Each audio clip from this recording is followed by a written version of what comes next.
Hello, everyone. Welcome to today's webinar. I am super excited for you guys to hear from Stacy on the 8 mistakes e-commerce business owners make and how to fix them. But first, before we jump into that, just had a few announcements. First off, I wanted to give a shout out to our featured sponsor, Nebraska Lottery.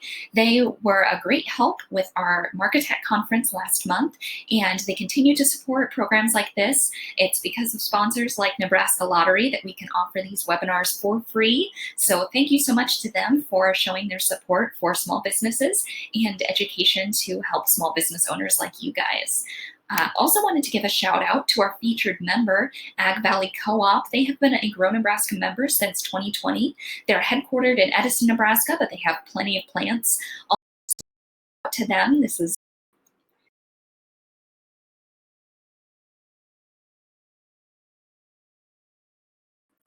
Sorry, we just cut out there just for a sec, but we're still here. I was giving a shout out to Ag Valley Co-op. We love to give our members a little extra love this way by giving them a shout out. They've been a member with us since 2020 and they're headquartered in Edison, Nebraska, if you didn't hear that part. At this time, I'm going to hand over the microphone to Stacy. If during the presentation you have any questions, please put those in the chat. There's a public chat going on right now, and you can ask your question there, and then we'll address them at the end of the webinar. Stacy will pop on, and I can pop on too. So if you have any questions at all, when those pop into your head, please put those into the chat, and then we'll address them if they come up, or if your question gets answered during the course of the presentation, that's totally fine too. If you have any questions, we just love to see that engagement there in the chat. So I'm going to hand it over to her for her presentation.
Hello.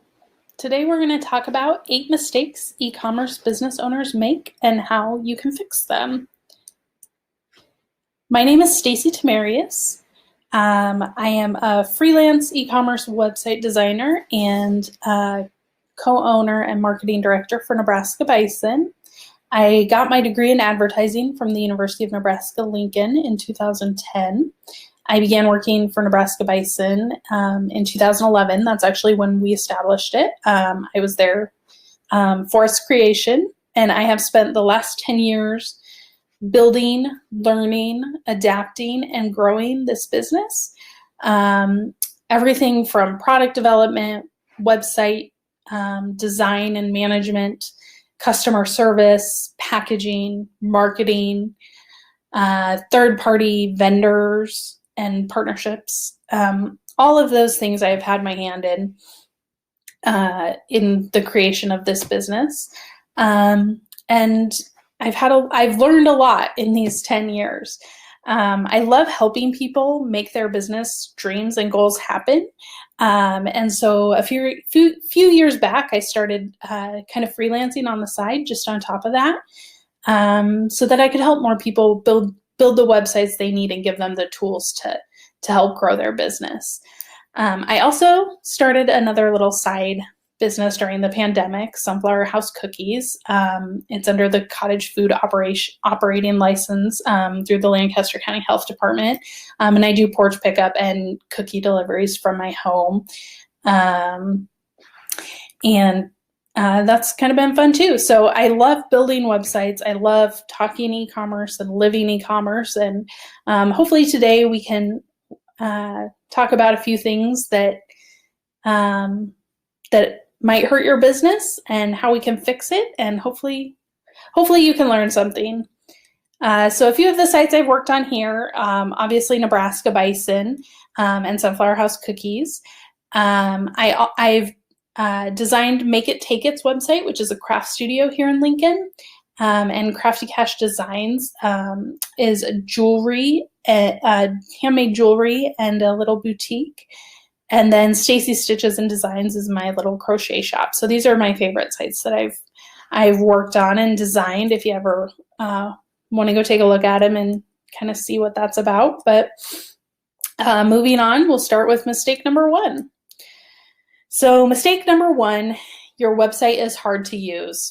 Don't miss out on business by having an unprofessional or hard to use website. This one's a big one.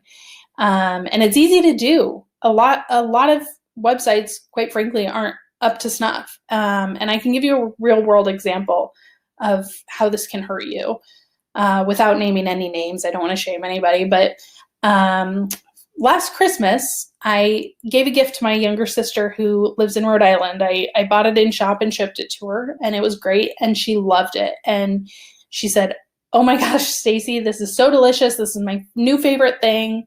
I want more." And so I sent her a link to the website. I said, "Well, here it is. Go get some."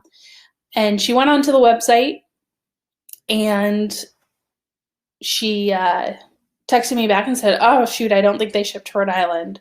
I said, "Sure they do. Right here." And I went on my computer, and sure enough, they do ship to Rhode Island. But it was very hard to figure that out.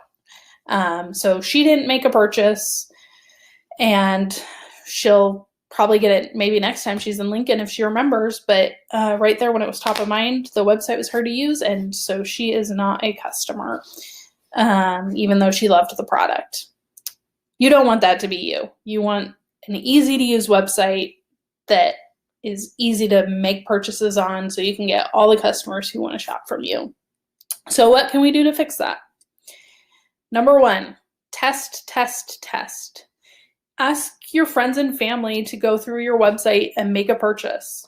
You don't have to actually make them make a purchase, give them a discount code or whatever, but have them go through all the way through and hit purchase, submit, so they go through every step of your website and find where those pain points are. Listen to their feedback and implement some changes based on it. Go through it yourself. Number 2, think like a user. How are your shoppers using your website?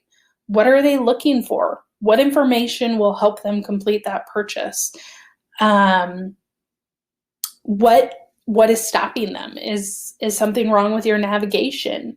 Are your product pages not giving the right amount of information? Is your add to cart in a weird place? There's so many roadblocks that can hinder a purchase, and you really want to eliminate as many of those as you can. And the best way that you're going to find them is from number 1 and number 2, testing and thinking like your user. Number 3 is don't forget mobile.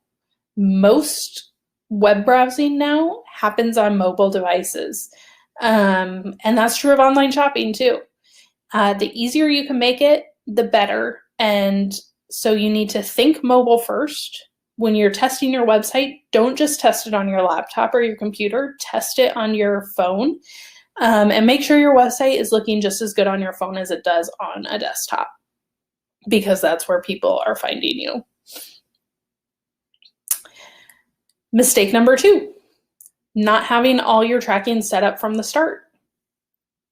Data and analytics is your new best friend.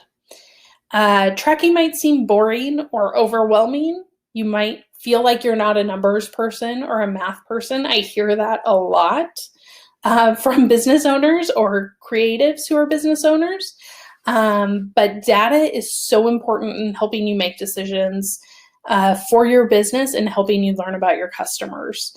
Even if you think you're not going to use it right away, still set it up at the beginning, because you need that historical data.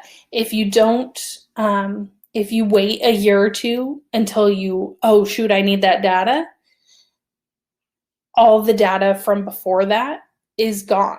But if you set up your tracking now, when you decide you need it in 3 years, you'll have 3 years worth of data waiting for you. So how are we going to fix it? Number 1, we're going to set up your Facebook pixel. Facebook can know your audience better than anyone. That's just the truth of it, for better or for worse. They can help you retarget previous visitors and find new ones with great accuracy.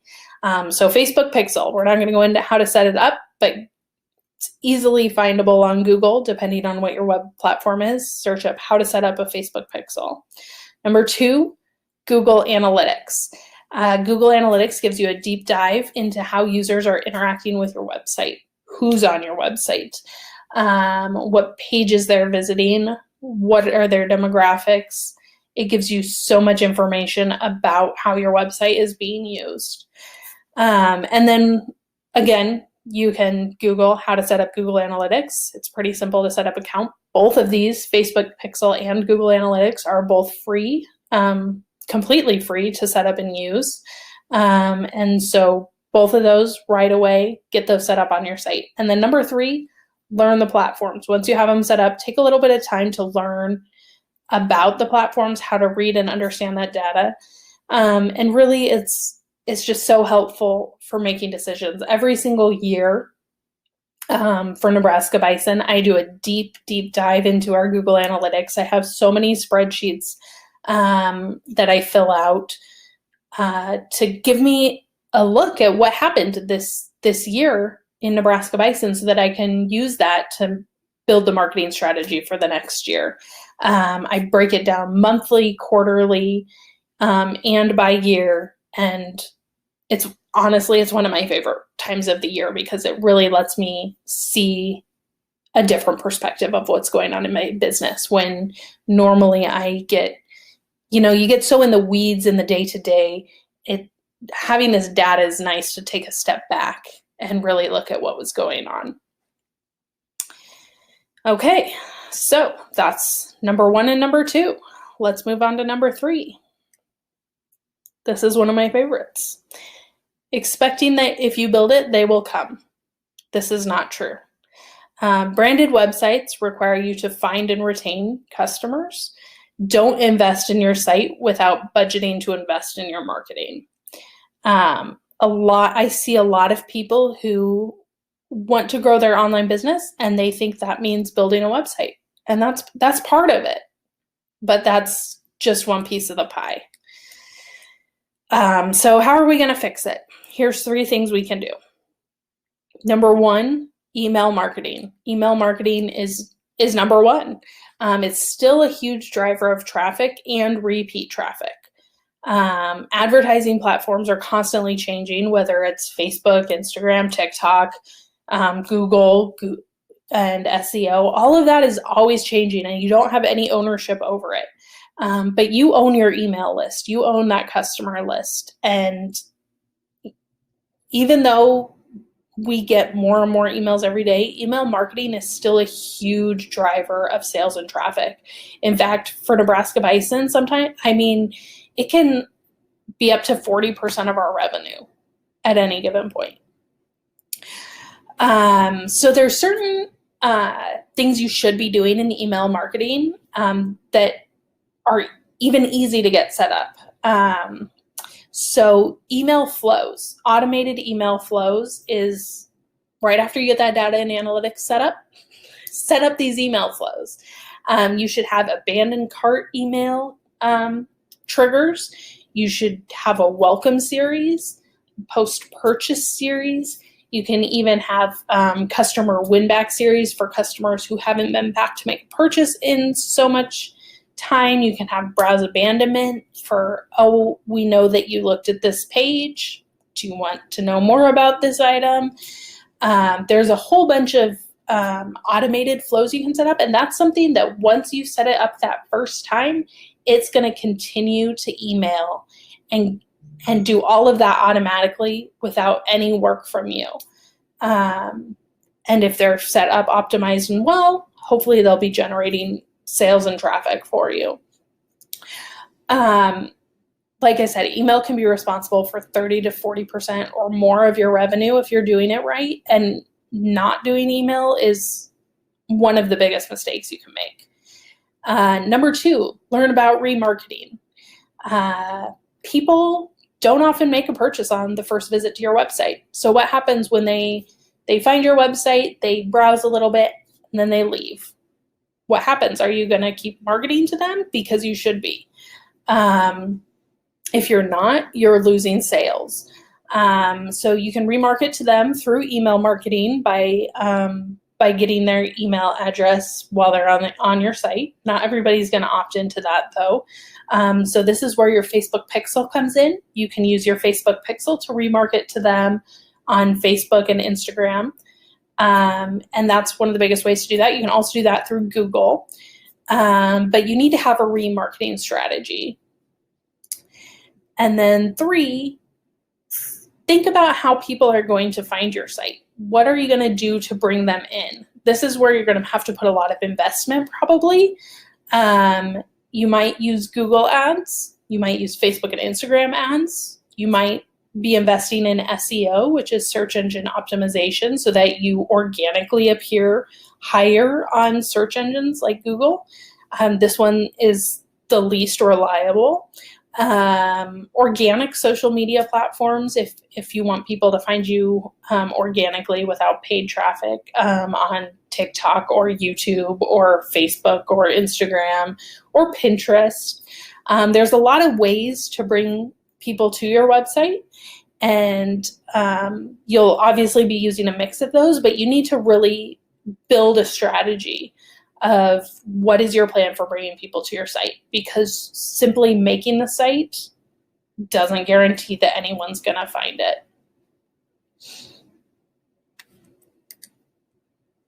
Mistake number 4, trying to market to everyone. Everyone is not a customer. You need to learn who your customer is.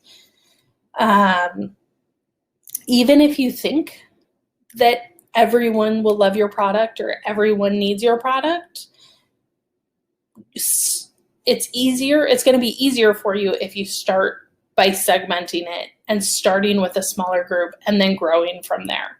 So, how we're going to start by doing that is we're going to figure out who your best customer is. Who's the person who's going to buy the most often from you or spend the most money? What is it about them? Are they moms? Are they dads? Are they students? Are they single? What are those key factors about your best customer? you're going to choose this specific audience type to start with. You're going to advertise and market to them. You're going to follow the data, track it, and then you're going to grow from there. So once you pick that one or two best customers that you want to start with, then it makes it easier because then you can talk to them. You can talk in their language, in their world, and position your item to them. So for instance, if with Sunflower House cookies, I decide that my best customer is busy moms with young children for my cookie decorating kits, I can talk to them about how school is out for a little while and they might need something to do, or Christmas is coming. Do you want to build new family traditions with your kids? Things like that. Easy ways to talk to them.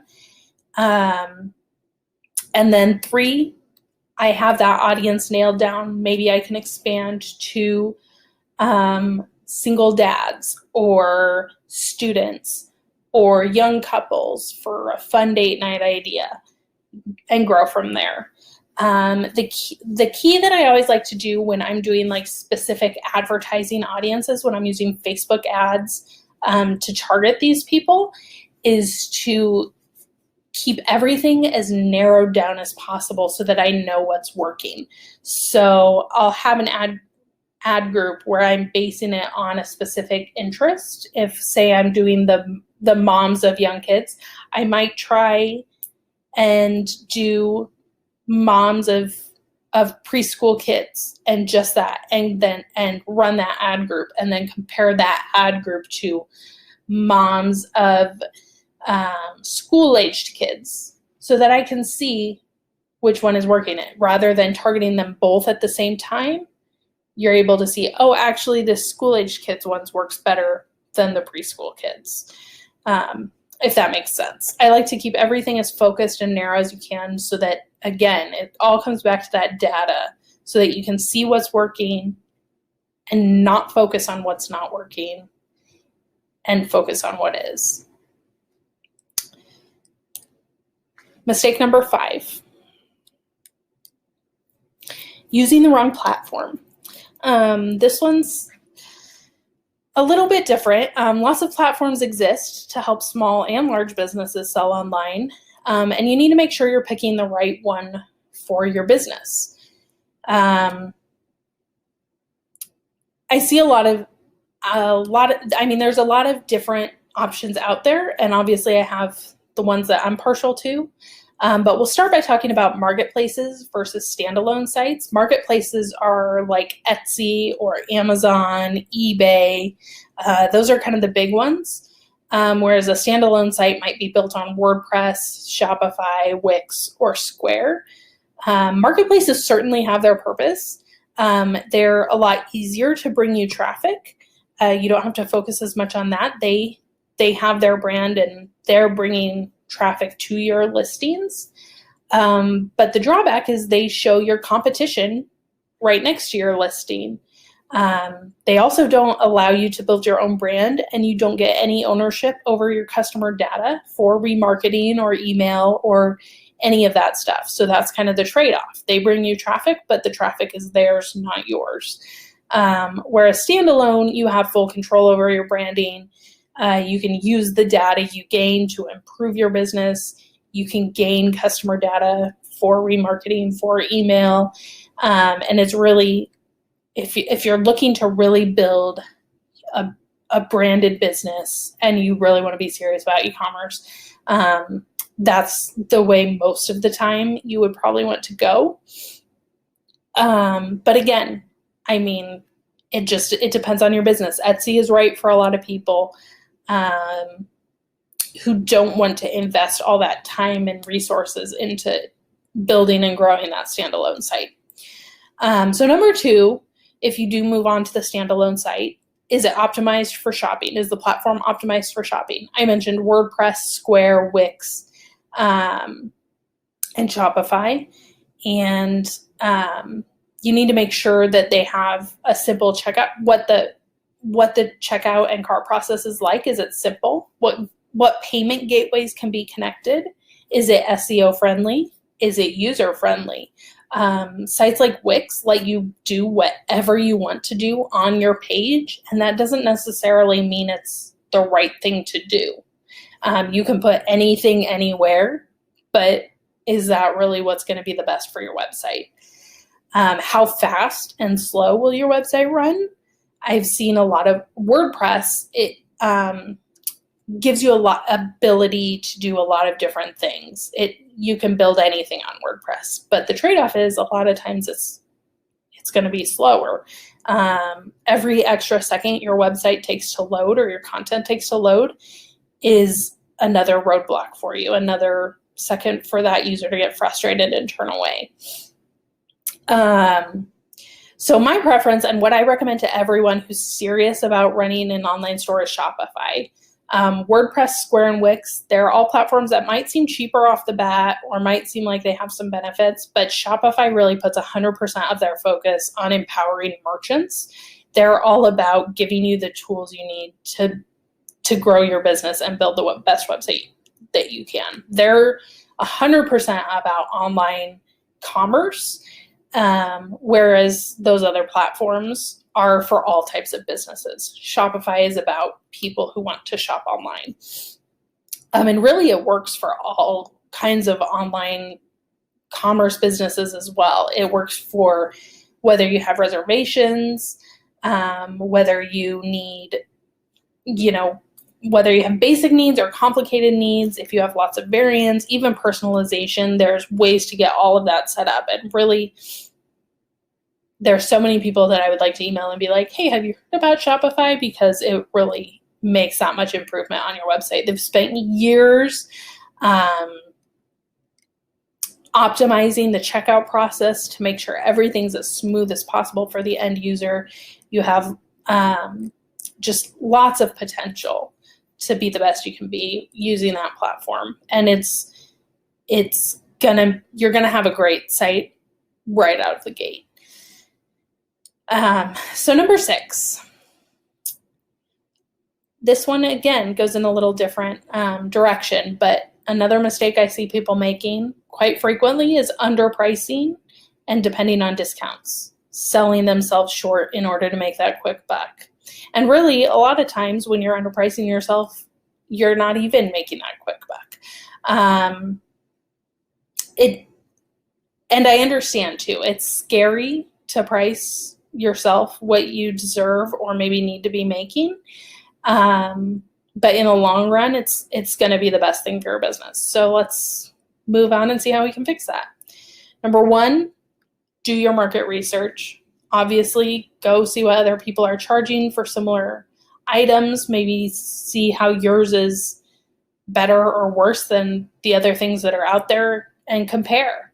Number 2, figure out your numbers. What are you investing into this product? What is the time that it takes you? What are your margins? Where do you need to be priced in order to make the margins that you need to? That's honestly the most important thing.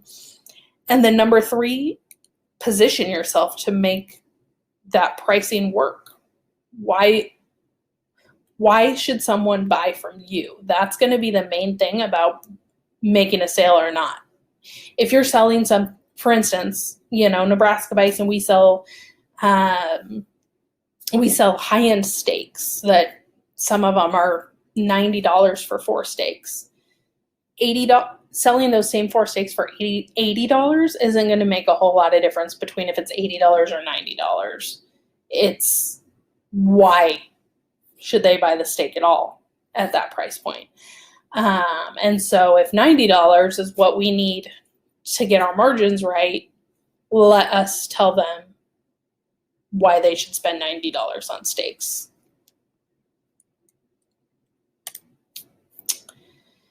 Mistake number 7, saving SEO for later.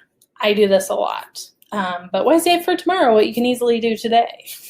There's several easy things when you're setting up your store that you can do to position your SEO a little more strongly while you're doing it, instead of saying, oh, I'll take care of that later, because let me tell you, that later never comes. There's always something else to be working on.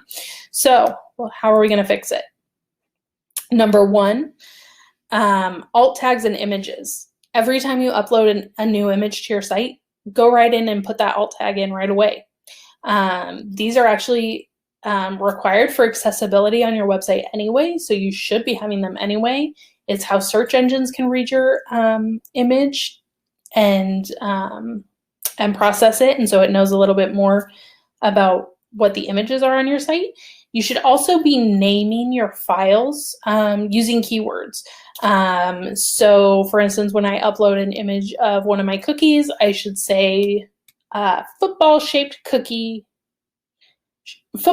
sugar cookie.jpg or whatever, so that those keywords are in there in the file name as well. 2 simple things you can do right off the bat, because you need to upload that image anyways. Name the file something appropriate and then put in that alt tag right away. Number 2, page titles and URLs. Give your page title right off the bat something that's SEO friendly. And most platforms are going to use your page title for your URL anyway. So just right off the bat, rather than just saying about us, say about Sunflower House cookies, or put some keywords right there in that page title. And then number 3 is product descriptions.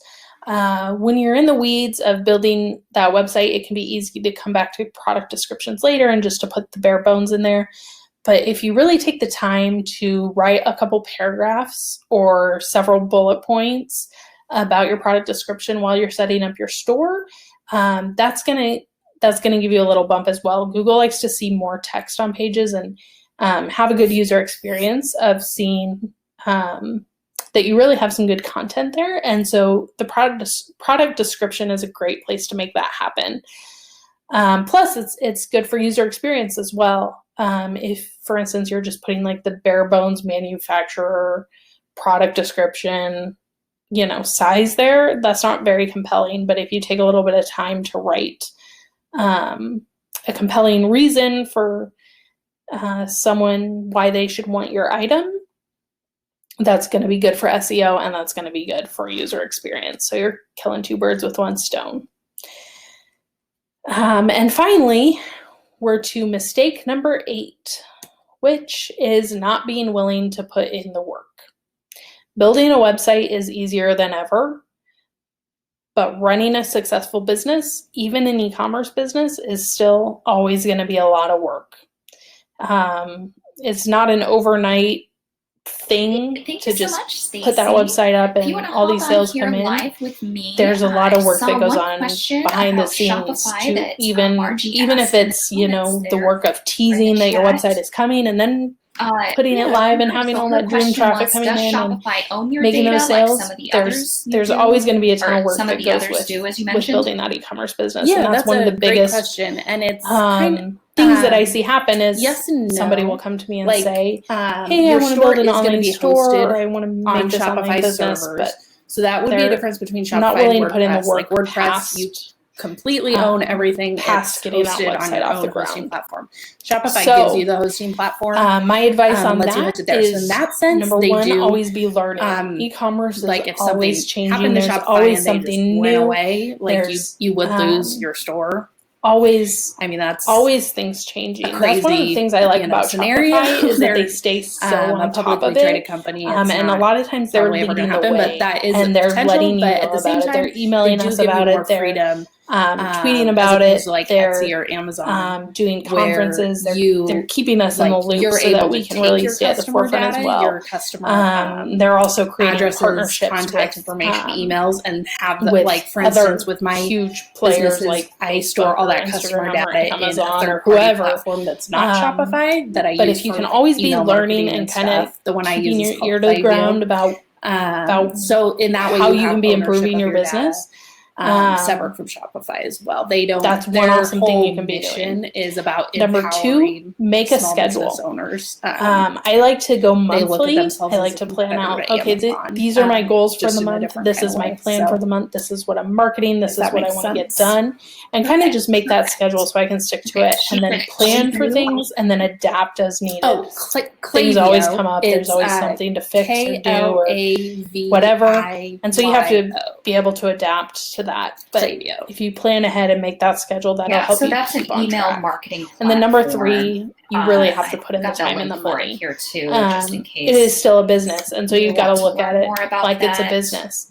And so it's going to take a lot of your time. It's going to take an investment of advertising, Let's see, I wasn't getting a or good clean link. I was trying to whatever else you search. decide to Do do you have it there, in order Stacy? to find your customers. I typed it out there, but really you're Okay, not going to get perfect. anywhere and if then you're not here, willing to put here's the in link to that put in site too, so the you can work look at it. to make it happen. Yep. So that's it. Those are my and Grow 8 Nebraska mistakes I for our see, Buy Nebraska store business also uses owners make Shopify. in We've been really terms of happy with e-commerce. it. I hope you were Shopify able does to allow glean you to something send from it. I some know we kind of marketing went through it emails all really through their fast. platform if There you're was a still lot to get starting to. out If you and have any questions, not wanting to I'm learn a happy whole to new answer system them. if you're still learning Shopify. If you're but again, interested you can in do learning a more lot about more building a with a website, I'm system always like happy to OmniSend or chat or Klaviyo. talk We use or give you a OmniSend. quote. My Klaviyo email also and my good. phone number are right here, and you're welcome to lots of resources shoot out me a there. text If you or have shoot any me an more email, questions, and we can see if do we they can make allow something phone calls? happen. Yes, we've called Shopify. And then I also put a link they there. have really good support. I really do love Shopify. Live If chat. you want to try I the use free the live trial, chat all the time. you can use my referral link there. And yeah, they'll they'll always get back to you. If you have any questions about that too, I'm always happy to Perfect. chat. So Perfect. Thanks so much. Let me know thanks for asking some what I questions, can help you Margie. with. So Thanks so if much. anybody else has any other questions that pop up, Stacy's email was in her presentation and it's in the chat. But then too, if you have questions or want some help connecting with Stacy, feel free to reach out to me. I've got my phone number and email up on the screen right now, and I can, be a connector. I can answer some questions about Grow Nebraska. So just would love to connect with you there too. Thanks so much, Stacy, for putting together that presentation for us and sharing. I thought that was really great. So thanks so much for your help and for being willing to share all your knowledge. Absolutely. Thank you. Yeah, great. All right, I'm going to go ahead and sign off then. I will see you guys soon. We've got 2 more webinars coming up next month. Stay tuned on grownebraska.org under the trainings tab to sign up for those. See you guys later.